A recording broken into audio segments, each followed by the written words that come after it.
It's been a little over 2 years since I started my YouTube channel, and in that time, this channel has gotten over 10 million views. What? Yeah, I know, that seems crazy to me too. And actually, I think it seems crazier to me because I know that I'm just a completely normal person, just like you and just like everyone else. I know that when you see someone on YouTube or on social media, and especially when they have a lot of subscribers, they can seem like they're somehow different from the rest of us, and I've definitely felt that too, and I used to feel it a lot stronger when I watched people on social media, people on TV. But now, being a person who has over 10 million views, over 200,000 subscribers, if there's one thing I've learned, it's that celebrities, famous people, influencers, whatever you want to call these people who more people know them than they know, well, they're just normal people. And it's actually pretty weird to have a ton of people know you who you don't know, but it comes with the territory. And obviously, I am incredibly thankful for all the growth that this channel has had over the past 2 years. It was not an accident, it was intentional. We've been strategic from the beginning, but at the same time, I never expected the strategies I was using to build this channel to take it this far, especially in this short of a period of time. So I started this channel 2 years ago, and I knew a little because this wasn't my first rodeo. I had had a channel in the past in which I had done a lot of experimentation on. So I went into it with a little bit of a strategy. Like I said, I knew a little, but it's taught me so much more than I knew when I started this channel. So for today's video, partly to commemorate hitting 10 million views, I wanted to share with you 10 things that I've learned building this channel. And this isn't going to be really advice exactly, or the sort of generic cliche type thing that you hear in a video about like how to grow your YouTube channel. I mean, if you want to learn how to grow your YouTube channel, fantastic. I will leave some links down below to some videos that I've made that are more like that, more step-by-step, or do this, do that, more advice. But here, I'm just going to be sharing some things that I've learned. So I made a list here on my phone and gonna follow that. Okay, so the very first thing I've learned actually is kind of advice about how to grow, and it's that views generate subscribers and subscribers generate views, in that order. So let me explain what I mean by that. Well, basically, in order to get subscribers, people have to watch your videos, because typically they subscribe after they find one of your videos on YouTube, they watch it, and then they decide they want more. So if you want to grow your channel, if you want to get more subscribers, you really have to make videos that will do well on YouTube in and of themselves, that the algorithm will promote so more people find them. The video gets the views, people are obviously watching the video, they choose to subscribe. So that's what I mean by views generate subscribers. That's the trick to getting subscribers. But then beyond that, you get the subscribers, and then those subscribers also generate views. That is what makes your channel continue to do well. It's what makes you have momentum on YouTube. Once you get those subscribers, then those subscribers continue to watch your videos as long as you continue to make the sort of content that they want to watch. And that's why it's so important that we don't just go for viral videos, but we actually promote subscribing to our channel when we make videos. But at the same time, we don't want to make videos that only our subscribers will like. We want to make videos that will do well on YouTube. Thing number 2 that I've learned is that different is better than better. Now, I'm a big proponent of better. Better is very good. Better is better, right? It's good to do good work. But if you want to stand out on YouTube, if you want to get views on YouTube, or if you want people to pay attention to anything you create, to your art, to a book you wrote, to a service that you're offering, whatever you want people to pay attention to, if you're just a little better than your competition, or even a lot better, that really isn't going to make people pay attention. But what does make people pay attention is when you offer something different. And that is one of the reasons why there are so many successful channels on YouTube where the host of the channel is essentially just doing random stuff. Because it's not about video quality exactly, it's not about personality exactly, it's about being different from everyone else so that there are people who choose to watch your channel because it's not just like someone else's channel. Okay, so let's move on here. Thing number 3 on my list I'm gonna read because I worded it very specifically. It says, attention is the most valuable commodity and view time the most important metric. So if we're trying to get people's attention, if we're trying to get views on our channel, if we're trying to get people to buy something we're selling or just to give us their eyes, then what we're really looking for is attention. It's not that we're trying to generate sales or trying to get people to click or trying to get our video to rank better on YouTube. We want people's attention. We want people to see our video thumbnail and have it draw their attention so that they choose to click, and then once they're there, that they continue to watch because we have their attention, we are interesting them. That's why on YouTube, view time is the most important metric. You can go into your YouTube analytics dashboard if you make videos and you see all these different numbers about click-through ratio and where people found your videos and all sorts of different things. And those are all interesting and some of them important numbers, but the most important metric is watch time. Once someone lands on your video, how long do they keep watching for? If they're bouncing off after 30 seconds, then clearly they're not all that into what you're saying or what you're doing or what's going on in your video. But on the other hand, if they stick around for the entire thing, then you have captivated their attention, your watch time will obviously be high, and the YouTube algorithm will absolutely love that because YouTube's goal is to get more people to spend more time on YouTube so that maybe they click more ads and YouTube makes more money. And so if you can keep more people on your videos for longer, then YouTube will want to promote your video because it's keeping people on YouTube for longer. The fourth thing I've learned in the process of reaching this big goal of mine was that hard work pays off, but smart work pays even better. So first of all, I mean, if you just show up every day, every week, and you put in the work, and you work hard, so you're not being lazy, you're not slacking off, then you're going to produce results. It really is inevitable. I'm yet to see a channel where the channel is doing most everything right, and I don't mean amazing, but I just mean they're hitting those basic points. Their videos are basically good quality, they're sharing basically good information or entertaining information, and their channel isn't consistently growing. But what pays even better than hard work is smart work. When we both put in the effort, but we also are intelligent about being strategic about exactly what we're doing. So we're not just grinding away for the sake of grinding away, but instead we're looking at what's working for other people and we're duplicating their strategies, or we're going out and we are educating ourselves and then we're putting what we learned into practice. This next one might seem super obvious, but it's that different types of videos attract different viewers. And the reason I say this is because there are a few videos on my channel that did really, really well and got a lot of views and earned me some subscribers. And then I found out that they weren't necessarily exactly the people who I want to talk to or who most of my videos are for.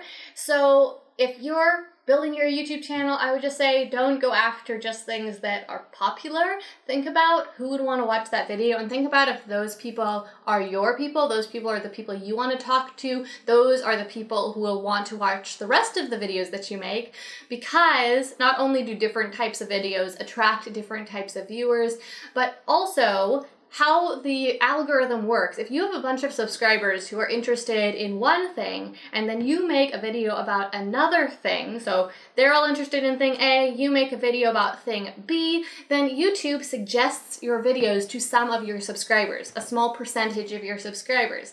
And then if those people don't watch it because they're not interested in that topic, then YouTube basically thinks that everyone hates your video, that no one wants to watch it, and they stop suggesting it. So the rest of your subscribers don't even get notified, they never see it in their suggested videos, they never see it in their subscription feed, and the video just dies right there. On the other hand, if your subscribers are all interested in a certain topic or type of video and you make a video that is in alignment with what they want to watch, then when YouTube suggests it to a small percentage, then a significant percentage of those people will actually click it and watch it if it's a good video, and then YouTube will think, okay, we've got a winner on our hands, and it will suggest it to more and more people, both your subscribers and to other people who are just interested in that topic. Okay, here's the next one.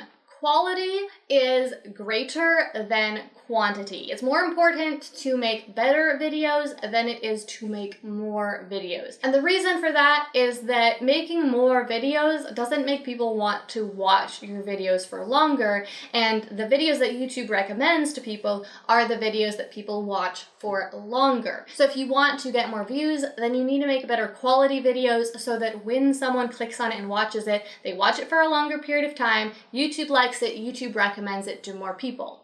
Now, you might think to yourself that you've seen some exceptions to that. You've seen people who crank out crappy videos over and over and over again, and their subscribers just love them, so it seems to be working for them to just make more videos. But here's the thing. It's not the fact that they're just making so many videos.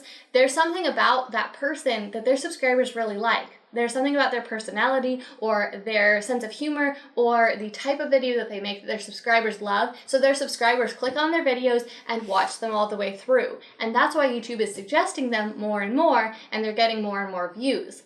Now, there is something to be said, definitely, for consistency and for frequency to some extent, so that your subscribers know what to expect, so that your subscribers build a strong relationship with you because they're seeing you on a regular basis. But just turning out more videos for the sake of turning out more videos, it's not going to cut it. Now, there is one little sort of exception. It's not exactly an exception, but just something to keep in mind, and that is that even though quality is better than quantity, the way to make higher quality videos is often through producing a quantity of videos, because it's only when you make a lot of videos and you're practicing over and over and over again that your skill actually improves. And I think that this goes for so many things in life. We think, oh, I just want to be good at this, or I just want to be able to reach this goal or accomplish this, and I'm trying so hard, why am I not getting there? But sometimes we just have to do the thing over and over and over again, and each time work on doing it a little bit better before we're able to really reach that goal. Okay, here's the seventh thing I've learned. If you're proud of what you're making, then you won't be afraid to share it. One of the most common emails or comments that I get is, I want to be successful on YouTube, or I want to build an audience on social media, but I'm scared about what my friends or family will think, or I'm shy, or I'm getting resistance. But here's the thing. I used to have a different YouTube channel that was just a personal YouTube channel, and I felt like I was talking about pretty silly, pointless stuff on that channel, and I never told my friends or family about it. Now, they found out eventually. They were like, yeah, Gillian, I think she has a YouTube channel. I'm not sure exactly what she does, but yeah, it's a thing Gillian does. No one was proud of me for it. I wasn't really proud of it. It was just something I did. It was kind of a hobby, and it was something that I wanted to be a thing, but it wasn't a thing. But then when I started this channel, and I was talking about something that was actually important, actually meaningful, that was actually helpful to other people, and I was working on making my videos better and better and better, so I was really putting effort into them, then I started being really proud of what I was doing. And sure, we've all got those days where we're not proud of what we do. Every once in a while, I make a video that I think sucks, really. I think that either the production quality was terrible, or why did I pick that topic? You know, we've all got those times. But for the most part now, I'm sharing videos that I'm proud of. And so I have no problem telling my friends and family if they are interested in something related to a video I've made, oh, by the way, I've made a video about that. Go watch it. It's on my YouTube channel. Just search for, XYZ on my channel and you'll find it. And I don't feel shy or scared at all to do that now, but it's only because I'm proud of what I'm making. So if right now you're struggling with, anything from feeling shy to feeling like people will judge you to feeling like an imposter, then honestly, I would really just recommend that you work on improving your skill, that you work on talking about things that really matter, that you work on doing better and better work, because when you are really proud of what you're doing, then you won't be scared to share it. Back in high school, I was on debate team. Does that surprise you? Probably not. Anyway, I was on debate team, and there was this saying that went around on debate team, and the saying was, the judge is always right. Now, some people didn't like this saying because, well, sometimes we disagree with the judge. Sometimes the judge says that team wins, and you think, no, according to the rules of how debate works, our team should have won. And while I get where those people were coming from, there's a reason the saying was, the judge is always right. And that's because the deciding factor of whether or not you win a debate is if the judge picks you. Whichever debate team was more persuasive is the team that won. Whether or not they actually followed the rules or they actually did things right, if you persuade that judge, then you win. And so the 8th thing that I've learned here on YouTube is that the algorithm is always right. Or at least almost always. I'll get into that in a minute. So basically, here on YouTube, we're trying to get our videos to get more views. We want more people to watch our videos. We want to reach more people. We want to have a bigger impact on the world, and we want to get more subscribers, all these things. And so we're making these videos, and then sometimes they do well, and sometimes they don't. And sometimes we blame the algorithm, and we say, darn it, the algorithm's keeping me down. And other times we say, oh, I managed to beat the algorithm. But really, the algorithm is basically always right, because the algorithm is trying to match people with videos that those people want to see. And so if you make a video and it doesn't get very many views, it means that at least when the algorithm tried to test your video with a small audience, that audience didn't respond very well to it. Either they weren't interested in it when they saw the thumbnail and the title, or they clicked on it and they started watching it and they didn't like it. Maybe it was boring, maybe it wasn't what they were looking for, maybe it wasn't what they expected it to be based on what the thumbnail looked like or what the title said. So then the algorithm is just responding accordingly. If people didn't respond well to your video, if they didn't keep watching it, then the algorithm won't recommend it to more people. If people were loving your video, then the algorithm is recommending it to more and more people. So if a video does well or if it does poorly, it's not because the algorithm is messing with you, it's because that's how people responded to the video. Now, the reason I say the algorithm is almost always right is because I've seen enough videos at this point about some exceptions to the algorithm always being right. There have been a few studies that have been done that have shown that YouTube's trending page is very curated and is definitely suppressing certain types of creators. I'll leave a link to the video that explains that study down below if you're curious about checking that out. And then there's also been several case studies of channels that are clearly being suppressed by the algorithm. So that's why I say the algorithm is almost always right. In most cases, unless you do fall into one of those specific random categories, the YouTube algorithm is not out to get you. And in fact, it's something that you really can work with to grow your channel extremely quickly. I actually love the YouTube algorithm. I think it's amazing. It's the reason why I've been able to build my channel the way that I have, the reason why I've been able to get 10 million views. Because before I started this, I didn't have any audience at all. I didn't drive these views over from Instagram or over from any other platform that I had. The people who watch my videos on YouTube, they found me on YouTube, and they found me because of the algorithm. The algorithm was matching up people who wanted to watch my videos with my videos. And I think it is so amazing that YouTube spent millions of dollars building this algorithm that we now get to take advantage of as YouTubers, as creators. We can put our videos up, and if our videos are good, then YouTube will find the viewers for us. YouTube will build our audience for us. And there's never been a time in history when it was easier to get people's attention than it is today. The ninth thing that I've learned over these past 2 years is that it's never too late to get things right.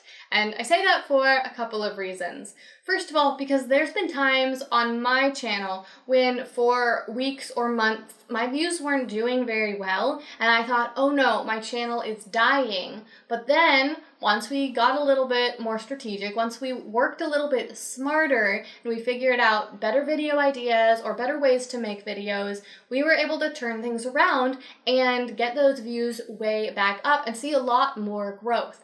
I also say that because it's not only my channel that this has happened to. Specifically, I know several months ago, Wheezy Waiter here on YouTube made a video about how he had turned his YouTube channel around, how his channel, being something like 8 years old, was dying a slow and painful death. And he changed his strategy, started making better videos on better topics, and his views went up dramatically. He went from getting a few thousand views per video, even though he has millions of subscribers, to now getting a couple million views on most of his videos. So it's never too late to turn things around. If you think that your channel isn't doing very well, or anything else in your life, if you just feel like you're not getting to where you want to go, or you're getting further and further away from where you want to be, you can always turn things around. You can always take a different path that will lead you to where you actually want to go. You can always just take a bad day and decide to make the rest of it good. And just to end things on a great note, the 10th thing in this list of things that I have learned getting 10 million views here on YouTube is that nothing is guaranteed. Just because you have a lot of subscribers, just because you have a secure job, just because you have whatever you have right now, doesn't mean it's going to just continue that way, or just continue to get better if you just keep doing what you're doing, or if you stop doing what you're doing. Sometimes things go south. Sometimes those views suddenly decline, or you lose a bunch of subscribers, or something in your business breaks, or you lose your job, or you have some personal problem. Nothing is guaranteed. Things will go wrong, bad things will happen, and so that's why it's really important that we keep on working smarter and that we choose to continue to take the right path over and over again, even when things don't really work out the way that we want to. There have been a lot of times here on this channel when I thought everything was going great and we were headed for the moon, and then suddenly the views plummeted. And we had to figure out what we were going to do to solve that problem, because I didn't want to lose all the work that I'd put into this channel up until that point. Okay, so those were 10 things that I've learned over the past 2 years, getting 10 million views on this channel. Still don't even know what that means. I'm so incredibly thankful to all of you. Thank you for watching my videos. I cannot say that enough. I wish I could give you a hug, because it means so much to me, because you watching these videos means, like I was saying before, it means that YouTube thinks people like my videos and that it promotes my videos to other people. And that's so cool, because I really try to share helpful, valuable, inspirational things on this channel. And so when you watch my videos and then YouTube promotes it to more people, then I'm able to reach more people and have a bigger impact. So that's why I can't thank you enough for all the support you've given me over these past 2 years. I know that a lot of you who watch my videos today are people who have been with me since practically the beginning, because you guys comment all the time and you tell me, you know, I was with you since you had 10,000 subscribers and I've watched you grow. That means so much to me. So thank you so much for your support. Can't say thank you enough. And my final little request here is that I feel like I need to decide, where to take this channel next from here. I don't want it to die a slow and painful death, of course. So we're always looking for new ideas for videos to make. So please, let me know what you want to see. Leave me a comment down below. Tell me what sorts of videos you want me to make. Now, maybe you have a brilliant idea for a video. If so, I definitely want to hear it. But I also want to know just what general topics you want to see. Do you want to see videos about personal development, about business strategy, about marketing, about building your YouTube channel? Tell me in the comments down below which topic you're most interested in, and if there's a topic that maybe I'm not covering right now that you would like to see me talk talk about. And of course, if you do have any brilliant ideas, I definitely want to hear those as well. If you happen to be new here, then please do subscribe, because I make new videos every single week, and it's been happening for 2 years now. It's going to continue to happen, and I would love to have you join me for the next one. So hit that subscribe button if you haven't already. Hit the like button if you like this video. Hit that like button also if you've been here for a while and you've watched this growth. Thank you so much. Hope you are having an amazing week, and I'll see you again next time. You're a rebel, getting into trouble. You are kind of like a fire, like a fire, like a fire. Unpredictable, so original. You are never backing down.